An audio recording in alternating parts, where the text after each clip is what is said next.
Ang comment ng isa nating masugid na taga-subaybay na si Idol Nathan, may kwintas ako, Tiffany 925 ang kanyang tatak. Ikinuskus ko sa Blackstone, kulay dilaw. Pati yung kulay na pinagkuskusan, kulay dilaw din. At iyan po ang ating pag-aaralan sa video natin ito.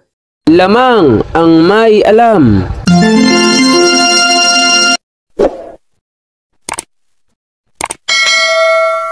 Pinto pilak ang trabaho ko, pag pilates ng ginto, eksperto ko.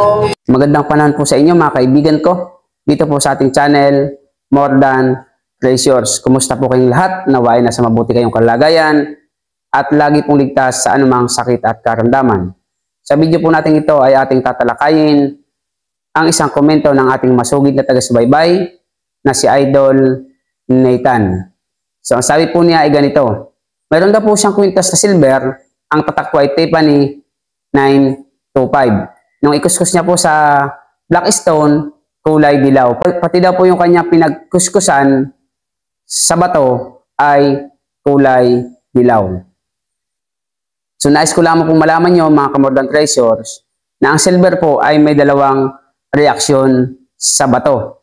Una, ang silver po kapag kinuskus mo sa bato, yan po ay kulay puti dapat. Pangalawa, may silver din po naman na kapag ikinuskus mo sa bato, yan po naman ay kulay dilaw.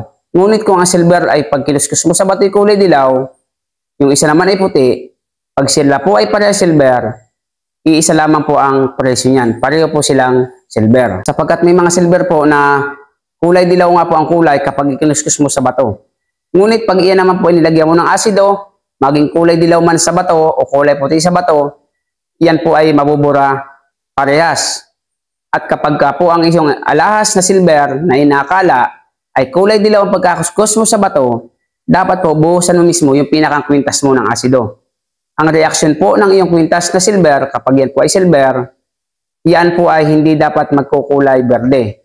Dapat po ay magkukulay gatas-gatas yan na medyo mangingitim yung pinagpatakan ng silver. May mga video po tayo kung paano malalaman ang tunay na silver.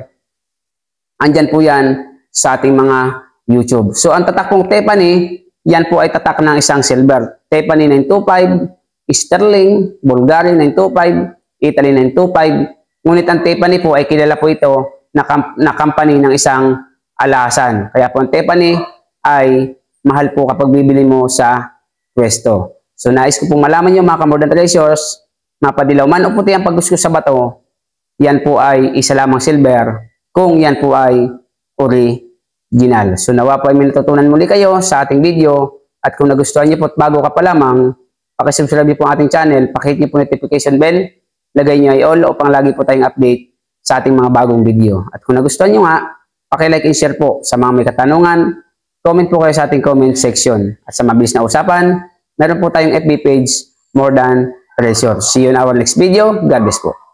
Lamang ang may alam.